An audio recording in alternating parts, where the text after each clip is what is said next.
of the Law and Order Foundation, Norman Brennan. Afternoon, Norman. Yeah, good afternoon, Kevin. What's your take on this? I don't want to get involved in casting aspersions about anyone, and we don't know exactly what's going on here, but I do have sympathy for hard-working shop owners who probably suffer a lot of shoplifting and are trying to retain their own property.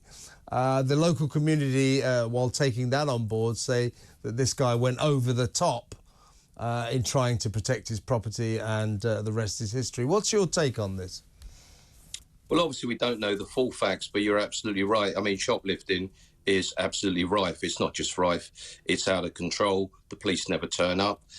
Many shopkeepers and supermarket staff feel alone and frightened, and rightly so.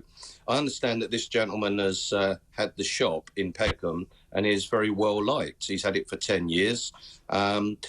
If it was the case that this lady was shoplifting or had taken more to the value than what she bought back, well, technically and physically, that's theft. And you can use force to detain a shoplifter. You can also use force to remove a person from your premises. You can also ask a member of the public or anyone else, which is called an agent, to help you in doing that, and that person will be protected. But this particular incident has just gone out of control. It's bizarre, it's balmy, but the sad thing is I see this happening, Kevin, all over the country.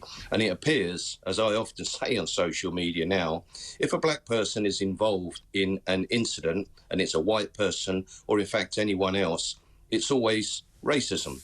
Well, most often it's not racism.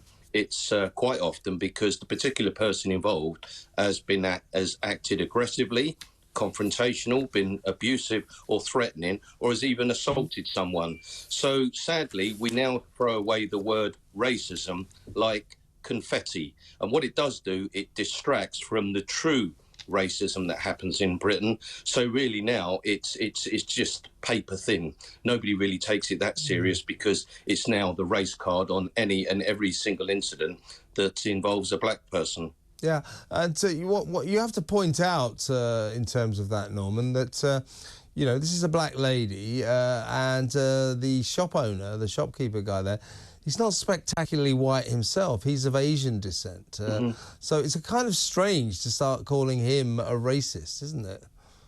Yeah, absolutely. What's a relief to a certain degree, Kevin, is that police officers didn't turn up amongst this fracas, because had they done so, they would have been caught between a rock and a hard place. They would have been called aggressive, rude, racist, threatening behaviour, using too much force. We have got a country that's out of control. Shoplifting. We're talking about shoplifting. We don't know whether that's the actual fact. I've just told you the law and the false. Yeah. I mean, the interesting thing about this, Norman, is, she didn't leave the shop, so it's hard to prove shoplifting if you grab a load of goods and you don't actually hit the street, you don't walk out the door. It's not necessarily shoplifting, so there are nuances here. But just before you go, as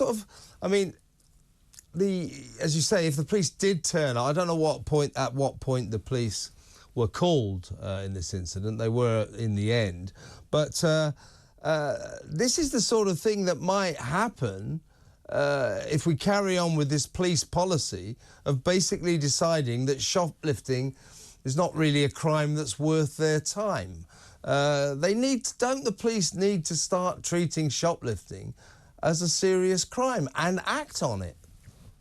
Well, Kevin, the police have lost the streets. If they've lost the streets, then sadly they've lost taking control of law and disorder and shoplifting. Just across here today, I spoke to the shop security guy in Waitrose. Yesterday, he was attacked by an aggressive man who said, "I'll come back and shoot you." 2 weeks ago, I was in the shop myself. The guy behind me had 4 bottles of wine, 6 bottles of wine, 6 bottles of olive oil in his bag. A week before that, or even a few days before that, one of the assistant managers said, "Norman, it's a shame you weren't here yesterday because I've detained 27 shoplifters in the last 8 years. They said our security were chasing one lot of shoplifters out of one door, and we were chasing a number of shoplifters out of another. Shoplifting has almost become lawful. The police never turn up, or rarely ever turn up, and I'm not surprised why the public, the victims, shopkeepers, feel alone and abandoned, and sometimes the only person that they feel that can protect themselves is themselves or their family. And just look what happens when something like that happens, if that was the case in Peckham yesterday. Absolutely, Norman. Great to talk to you. Thank you very much for your time. That's Norman Brennan.